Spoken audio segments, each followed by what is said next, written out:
내가 몸이 아프든 고통 속에 있든 누구보다 불행하다고 생각하든 그것도 일종의 배역입니다. 벗어나고 싶지만 안 벗어나져요. 우리가 불안, 분노를 느끼고 그리고 상처받을까봐 두려워하는 그 마음들, 그 마음이 어떻게 작동하는지를 한번 들여다봅시다. 안녕하십니까, 이승 원장입니다. 서서 판서를 하면서 제가 액티브하게 강의를 하면 좋아요. 저도 재밌는데 제 무릎이 아직은 약한 수준이어서 앞으로 이렇게 앉아서 진행하는 부분도 좀 많이 있을 거예요. 양해 부탁드리고, 앉아서 이렇게 얘기를 진행할 때는 서서 제가 말할 때보다 목소리 톤이라든가 이런 게 좀 차분해지는 경향이 있는데, 이런 부분도 또 좋게 봐주시고 영상을 한번 들어봐 주시면 좋을 것 같습니다. 지난 시간에 제가 책임감에 대해서 얘기를 했어요. 핑계대지 않고 세상에 발생하는 문제를, 혹은 나한테 발생하는 문제를 온전히 내가 책임지겠다라는 자세를 가지면 어떤 문제에 대한 주도권, 해결을 하기 위한 주도권이 나한테로 돌아오게 됩니다. 그래서 훨씬 세상을 주도적으로 살아가게 되고 긍정적 감정을 받게 되어 있습니다. 근데 이걸 좀 다르게 받아들이는 분이 계시더라고요. 내 문제는 내가 책임질 수 있겠어. 그런데 다른 사람이 그게 네 탓이야, 네 책임이야 라고 얘기하는 것은 좀 견디기 힘들 것 같다, 이런 말씀을 하시더라고요. 저는 그분이 굉장히 중요한 부분을 발견했다고 봅니다. 어떤 부분까지는 적용 가능한데 어떤 부분은 잘 안 될 것 같다, 이걸 구분해서 생각을 하시는 거 아주 좋습니다. 그냥 이승우 원장 얘기 들으면 이거 다 될 것 같죠? 실제로 안 되는 영역들이 계속 존재합니다. 그럴 때 과연 어떻게 해야 되냐, 그걸 정확히 이분처럼 댓글로 표현하거나 본인이 적어봐야 돼요. 그리고 그걸 분석해야 됩니다. 그게 왜 안 되는 건지, 어디서 포커스를 내가 잘못 맞췄는지. 이분 같은 경우에 포커스가 조금 남한테로 넘어갔어요. 항상 문제 해결의 어떤 원인조차도 나한테서 찾아야 돼요. 그리고 내 안에서 일어나는 반응들을 잘 살펴야 됩니다. 어떤 사건이 문제가 아니에요. 그 사건을 대하는 나의 자세, 나의 반응을 살펴야 돼요. 항상 정말 용납할 수 없는 사건이 일어났어, 저건 나 말고 모든 사람이 용납을 못할 거야, 그 사건의 강도가 높고 낮음, 이런 걸 따진단 말이에요, 사람들이. 근데 그것보다 이거에 대해서 내가 어떤 생각을 가지고 있구나, 여기에 집중을 하다 보면 그 사건을 바라보는 관점이라든가 그걸 넘어서기 위해서 내가 갖춰야 될 생각 같은 것들, 뭐가 필요한지, 그런 게 생각이 나기 시작해요. 용납 못할 저 사람의 포커스를 맞추면 어떤 문제도 해결될 수 없어요. 그런 비슷한 류의 사건에는 계속 그렇게 대응을 하게 됩니다. 문제가 발생했을 때 내 삶에서 이건 계속적으로 발생을 할 거야, 만약 이걸 내가 지금 미루지 않고 처리하는 방법을 알게 된다면 앞으로 이 문제들은 너무너무 쉽게 처리될 거야 라는 가정을 세우고, 문제가 등장했을 때 이걸 특수한 상황이라고 생각하지 마세요. 삶에 무수히 등장하는 반복된 패턴이라고 생각을 하고 용기 있게 다가서야 됩니다. 스스로 답을 찾아내면 참 좋을 것 같아요. 내가 또 다른 사람의 포커스를 맞추고 있구나, 다시 나한테로 돌아오는 그 마음을 가지면 참 좋을 것 같아요. 제가 반복적으로 말씀드리는 게 뭐예요? 우리 삶에서 일어나는 어떤 감정 상태들, 우리가 살아가면서 이런 상황에서는 이런 감정이 나타날 수밖에 없어 라고 생각하는 그런 감정이 도대체 어떻게 일어나는지, 이걸 한번 쳐다보자는 얘기를 하는 거예요. 자존심을 건드리는 선을 넘는 그런 말에 우리는 어떻게 대응을 합니까? 분노하죠. 그리고 우리가 뭔가 부탁을 하거나 다른 사람들과 대화할 때 우리가 무의식적으로 이 사람이 이걸 싫어하면 어떡하지? 거절하면 어떡하지? 거절하면 내가 상처받을 것 같은데, 이런 전제들이 자동으로 작동하면서 실제로는 불필요한 생각을 바탕으로 어떤 행동을 합니다. 그리고 우리가 불안해할 때 왜 불안해할까 라고 생각을 해 보셨어요? 내가 불안해할 때 그냥 불안해, 이건 불안한 상황이야, 불안한 이유가 있어, 이렇게 생각하게 되면 그 불안은 끊임없이 반복을 하면서 나를 괴롭힙니다. 그런데 불안했을 때 이런 감정이 지속적으로 반복되는 이유는 뭘까? 어떤 상황에서 내가 불안해할까? 대체적으로 사람은 불확실한 상황에서 불안해합니다. 대부분 여기서 좀 멈춰요. 그 불안의 이면을 들여다보는 작업을 진행하는 게 쉽지가 않아요. 왜? 그 불안을 들여다보려면 조금 더 용기가 필요합니다. 큰 용기가 필요하진 않아요. 그냥 호기심을 가지고 이런 일이 왜 자꾸 벌어질까 라고만 생각해도 돼요. 실험하듯이 내 삶에 일어나는 일들, 반복적으로 일어나는 일들에 대해서 호기심만 가지고 조금만 더 생각해 보는 습관, 이게 필요해요. 제가 여러분들이 그런 실험적 사고를 하는 데 있어서 연습이 될 수 있게 계속 옆에서 도와드리고 방향을 알려드릴까 하는 생각으로 요즘은 좀 임하고 있습니다. 우리가 불안, 분노를 느끼고 그리고 상처받을까봐 두려워하는 그 마음들, 그 마음이 어떻게 작동하는지를 한번 들여다봅시다. 우리는 어떤 상황을 해석하고 생각을 하고 감정이 나온다 이렇게 생각을 하잖아요. 근데 곰곰이 한번 들여다보세요. 여러분, 계속 반복하고 있어요. 똑같은 패턴으로 분노하고 있고 불안해하고 있고 두려워하고 있습니다. 그 상황, 그 사람, 그 장소에만 가면 그게 자동 재생이 일어나요. 이 자동 재생이 어떻게 해서 만들어졌을까요? 내가 만들었을까요? 이 자동 재생은 어떻게 형성되냐면 무수한 반복에 의해서 이게 무의식에 탑재가 되고 그런 조건에 들어가게 되면 그냥 자동으로 수면 위로 올라오면서 재생이 되어버립니다. 무수하게 어떻게 반복을 했을까요? 첫째로 부모들의 말, 이거 하지 마라 저거 하지 마라, 이럴 땐 이렇게 해라 저렇게 해라, 그리고 그때 올라왔던 그 감정들 얼마나 연습을 많이 했을까요? 그리고 학교 가면 선생님이 학생은 이렇게 해야 돼, 이런 감정은 나쁜 감정이야, 이럴 땐 이렇게 해야 돼. 그리고 친구들을 보면서 우리가 사회성이란 걸 개발하면서 주입이 되고 반복이 되면서 이럴 땐 이렇게 해야 된다라는 게 머릿속에 형성이 됩니다. 뭐 어때? 사람이 다 그런 거 아니야? 그런 걸 탑재했고 그렇게 행동하는 게 인간다운 게 아니야? 남들도 다 그렇게 사는데, 이런 결론에 대부분 멈춥니다. 여기서 한 걸음 더 나아가면 좋은데 용기도 필요하고 머리도 좀 많이 써야 되고 시도하지 않았던 것들을 시도해야 되기 때문에 에너지가 많이 들어요. 그냥 원래대로 살래, 또 사그라드니까 이런 상황만 피하면 되지 않겠어 라고 밀어버립니다. 그러고 나서 또 발생해요. 얼마 안 가서. 그러면서 또 고통스러워하죠. 그리고 그게 고통으로만 멈추지 않겠죠. 결국 내 생활에 그대로 다 드러나고 그걸로 인해서 내 삶의 문제들을 해결하는 능력이 결정이 됩니다. 그게 결국 통장 잔고, 질환, 관계를 맺는 방식, 모든 곳에 드러나기 때문에 본인은 본인이 규정한 그 한계, 사회가 줬던, 본인이 그걸 형성을 했던 간에 본인이 규정한 그 카테고리 안에서 벗어나지를 못합니다. 그래서 똑같이 맴돌이를 하고 있는 거죠. 벗어나고 싶지만 안 벗어나져요. 비유하자면 이런 거예요. 본인이 교사라고 칩시다. 교사이고 45세이고 딸이 2명이 있어. 그렇게 규정된 역할을 연극 무대에서 연기를 한다고 생각을 해봅시다. 그런 사람이 할 만한 표정, 연기, 행동들을 하고 있습니다. 그리고 그 45세 여성은 이혼을 했고 남편의 폭력에 시달렸고, 그리고 본인은 그 스트레스를 이기기 위해서 저녁마다 반주를 하고 있고 아침에 힘들어서 커피를 오전에 3잔을 마시고, 이런 사람을 연기한다고 생각해 봅시다. 연극 무대에서 그 감정을 이입을 해서 연기를 하다 보면 그런 감정 상태가 되겠죠. 아, 삶이란 참 고달프구나, 그런 느낌으로 내 삶에 일어나는 고통들이 이런 식으로 일어나는구나, 그 배역에 걸맞게 푹 빠져서 그런 행동들을 할 수 있을 거예요. 그렇게 연극 무대에서 연기를 쭉 하다가 자기가 연극을 하고 있는지 삶을 살고 있는지 자기가 맡은 배역에 너무 심취한 나머지 그 역할에 거의 빠져들어서 그 사람이 되어버립니다.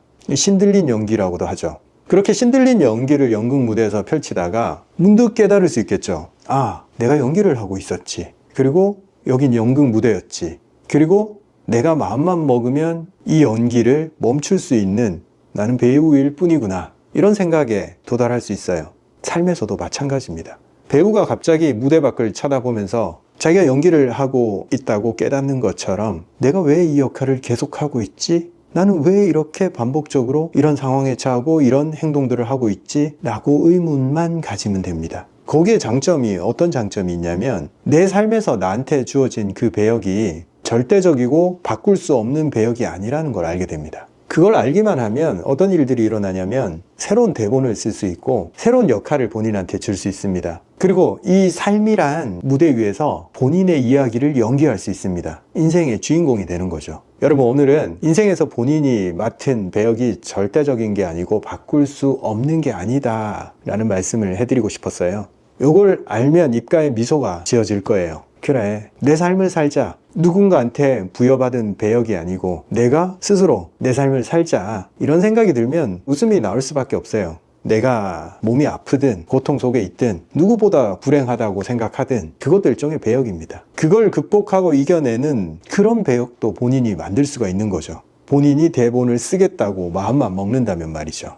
얘기가 좀 진지하게 흘러서 마무리하기가 조금 어려운데 계속 이런 얘기들, 주제를 가지고 제가 찾아뵙도록 하겠습니다. 아쉽지만 오늘은 여기까지 말씀드리고 또 다음 시간에 여기서 더 나아가는 주제들 조금씩 한번 풀어보도록 하겠습니다. 제 아침 루틴은 정해져 있습니다. 아침에 일어나서 2시간 동안 한강에 가서 카약을 타고 들어와서 계단을 오르고 아침을 먹고 출근을 합니다. 원래는 5시 반에 일어나서 한강으로 나갔는데 요즘 해가 일찍 뜨잖아요. 그래서 4시 반에 일어나서 5시 반에 배를 띄웁니다. 그런데 이미 해가 좀 떠 있어요. 제가 해 뜰 때 운동을 하라고 말씀드렸잖아요. 여름에는 5시 반부터 운동을 해도 됩니다. 제가 한 일주일 전부터 그렇게 하고 있는데 아주 밝고 활동하는데 전혀 문제 없고 기온도 한 20도 이상이기 때문에 아주 상쾌하고 좋습니다. 제가 매일 6시마다 영상을 올리다 보니까 구독자 여러분들께서 6시에 바로 시청을 하시는 분들이 많더라고요. 조회수 올라가는 거 보면. 여러분들이 제 영상으로 하루를 시작하는 거 아주 좋습니다. 그렇지만 영상 시청으로 끝나면 안 됩니다. 반드시 행동으로 옮겨야 됩니다. 우리가 머릿속으로 생각하고 저거 좋은 얘기야, 저거 한번 해볼까? 여기에서 멈추면 시간이 지나면 그 생각은 자연스럽게 사라져 버립니다. 반드시 머릿속에 있는 것을 현실로 끄집어내야 됩니다.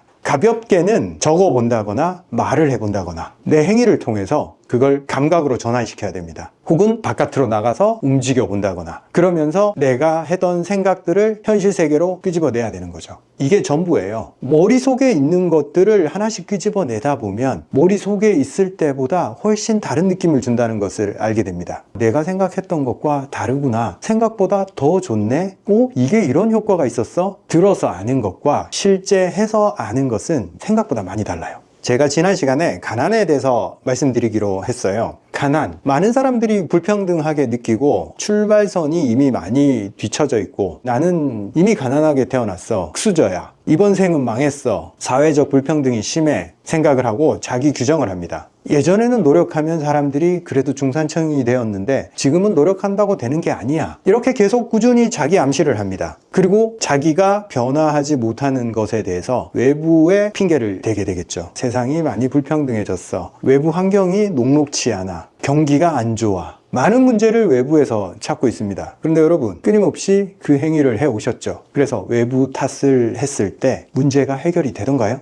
아마 단 한 가지도 해결이 안 됐을 거예요. 제가 말씀드렸죠. 변화의 시작은 내 안에서 찾아야 됩니다. 외부 탓을 하지 않고 어떻게 이 문제를 해결할 수 있을까? 이거 누가 봐도 불평등한데, 누가 봐도 출발선이 많이 뒤쳐져 있는데, 저도 그 문제에 대해서 오랫동안 고민을 했어요. 제 문제도 마찬가지고, 저도 출발선이 가난했고, 능력이 부족했고, 신체적으로도 약했고, 이걸 어떻게 극복해야 될까? 세상이 너무 불공평한데? 그러면 출발선이 뒤처진 사람은 세상은 고통일 뿐일까? 계속적으로 이런 의문이 듭니다. 저에 대한 문제도 마찬가지였고 세상에 가난한 사람들에 대해서도 마찬가지였어요. 세상에 평등이 존재하기가 힘들구나. 너무 불합리하다. 세상을 어떻게 바꿀 방법이 없을까? 이렇게 외부에서 찾으려고 노력을 많이 했고 저도 꽤 오랜 기간 항상 저 자신이 불평등한 상황에 놓여 있었다 이런 생각에 휩싸여 있었어요. 그래서 극복하지 못했던 문제가 뭐였냐면 내가 그래도 좀 좋은 환경에 태어났으면 어땠을까? 좀 더 가난하지 않고 좀 배려심 많고 좋은 교육을 받았더라면 어땠을까? 그런 생각이 들 때가 많았어요. 어떨 때? 힘들 때. 내가 세상을 접하고 있을 때 문제 해결이 잘 안 될 때. 원인을 내 내부에서 찾지 않고 내가 처한 환경, 나한테 주어진 조건으로 자꾸 핑계를 대고 싶어지는 거죠. 지금은 알아요. 무조건 나한테서 찾아야 된다. 이게 뭘 의미하냐면 철학자들을 제가 인용을 해볼게요. 쇼펜하우어 같은 경우에 이 삶은 아무리 쳐다봐도 이건 고통이다. 불교에서도 고라고 하죠. 이건 사실이에요. 세상이 그렇게 만만한 게 아니에요. 고통이 산재해 있고 해결하지 못할 문제들이 너무 많습니다. 당연히 고통스러워요. 누구나가. 여기에 멈추면 부정적 생각이 나 자신을 지배하고 내가 거기서 헤어나올 수 없게 됩니다. 그리고 문제 해결의 원인을 바깥에서 찾게 되고 결국 계속적으로 실패를 하게 돼요. 근데 이 문제를 극복한 사람이 누구냐? 첫째로 니체예요. 니체도 먼저 세상은 고통이다. 이 고통이 끝없이 반복한다. 라는 걸 얘기를 했어요. 그런데 다른 철학자들과 달리 니체는 어떻게 얘기했냐면 그걸 철저하게 인정을 해라. 평가하지 말고 부정적으로도 보지 말고 세상이 고통임을 그냥 인정을 해라. 철저하게 인정하고 난 다음에 의미를 찾을 수 있다 이거죠. 새로운 질서를 부여할 수 있다 이거죠. 그러니까 세상은 고통 이하가 아니고 그래 고통이야. 그런데 그렇다면 난 뭘 할 수 있을까? 여기까지 나아간 철학자입니다. 그래서 기존 질서를 극복한 초인 개념을 설파를 했고 그게 현대인들이 기존 질서를 벗어나고 계속적으로 발전해 나가는데 큰 사상적 기반이 되었어요. 가난의 문제로 다시 돌아갑시다. 그 문제 꼭 나의 문제가 아닌 것 같죠. 외부적으로 주어진 거. 내가 선택한 게 아니잖아요. 가난은 세상이 나한테 준 어떤 외부적 조건이잖아요. 그래서 그건 전혀 나의 책임이 아닌 것 같잖아요. 그래서 당연스럽게도 원망이 따라와요. 왜 내가 잘못한 게 하나도 없는 것 같아. 근데 여기서 니체처럼 바라봐야 돼요. 그건 역시 내 책임이다. 온전히 나의 컨트롤 하에 두겠다. 내가 가난한 것을 완벽하게 인정하겠다. 여기서부터 시작됩니다. 내가 원한 것도 아닌데 책임질 수 있는 거, 그게 뭐예요? 그게 어른입니다. 어린아이처럼 핑계대지 않고 칭얼대지 않고 내가 원하거나 내가 선택한 것도 아니지만 그것조차 내가 책임지겠다. 부모의 가난, 그리고 태어나면서부터 가난했던 거, 그거 역시도 내가 짊어지겠다. 고통을 온전히 짊어지겠다라는 책임감, 거기서부터 시작합니다. 그걸 부정하거나 밀어내거나 세상 탓을 하거나 그래서 무엇이 해결되었나 보세요. 아무것도 해결되지 않습니다. 온전히 책임지겠다라는 마음을 가지게 되면 어떤 변화가 일어나냐면 외부는 상관없어져요. 불평등한 사회 구조, 부자들, 국가는 세금을 많이 매기는 것 같고 그런 문제들은 늘상 존재하는 문제예요. 어느 나라나 어느 시대나 핑계대기 딱 좋은 것들이죠. 그거 말고 내가 해결할 수 있는 거에 집중하기 시작합니다. 그때부터 내가 책임지겠다라고 생각하니까 뭐예요? 내가 해결해야죠. 내가 할 수 있는 게 무엇인가 그때부터 생각하게 됩니다.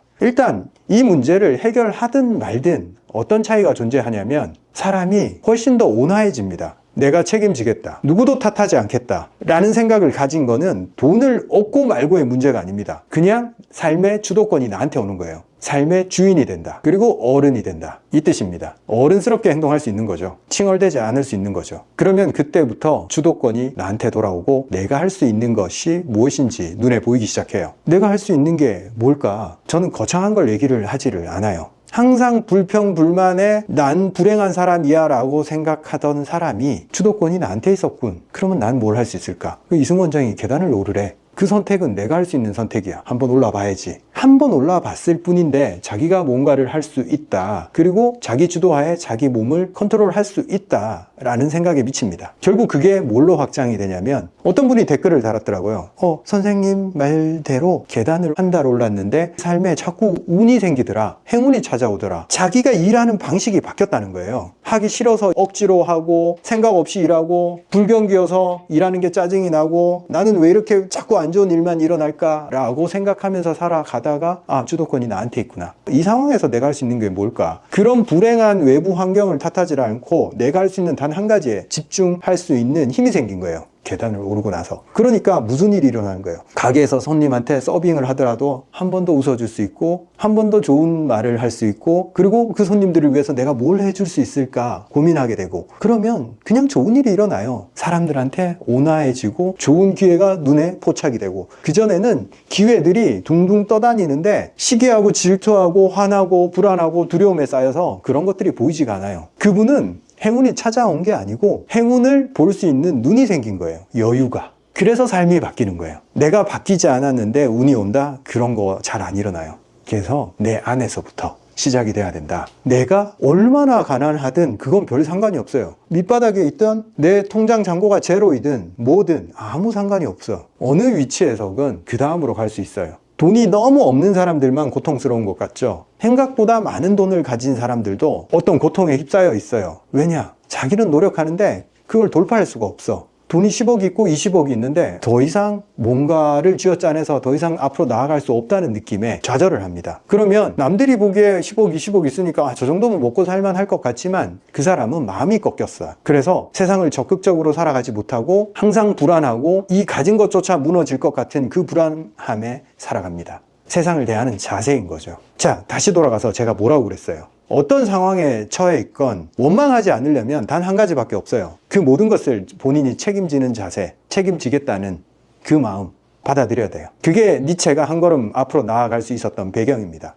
고통 있지만 다 받아들이겠다, 인정하겠다 라는 정말 어른스러운 생각을 하는 거죠. 자기 말에서 찾아야 돼요. 자기가 책임감 있는 말, 모든 것을 책임지겠다는 그 말투를 연습해야 됩니다. 본인이 외부를 탓하고 있고 누군가를 탓하고 있고 나라를 탓하고 있다면 책임감이 없는 거예요. 어떤 문제든 아닌 것 같죠. 그래서 책임감을 갖기가 어려워요, 사람들은. 근데 어쩔 수 없어요. 다음 단계로 나아가기 위해서 내 일이 아닌 것 같은 것조차 책임감을 느끼면 그 다음으로 갈 수 있어요. 저도 이걸 어디서 연습을 하냐면, 저도 잘 안 되는 것 중에 하나가 도로에서 운전을 할 때 항상 잘 안 돼요. 끼어들고 빵빵거리고, 왜냐하면 도로에는 무례한 사람들이 많잖아요. 그럴 때마다 저도 올라와요. 올라오지만 거기에 휩싸여 있지는 않아요. 그러면서 올라올 때마다 연습을 해요. 내가 책임지겠다. 이 사건, 지금 벌어지고 있는 현상, 이게 내 책임 하에 있다. 이 상황을 해결할 수 있는 것은 저 끼어든 사람이 아니고 나다. 나한테 책임이 있다. 그래서 주도권을 내가 가져와요. 누가 끼어들고 무례하게 굴고, 혹은 내가 차선을 바꾸려고 하는데 뒤에서 빵 하잖아요. 그죠? 그럴 때 울컥 올라오잖아. 그런데 이 상황을 내가 책임지겠다라는 생각은 뭐예요?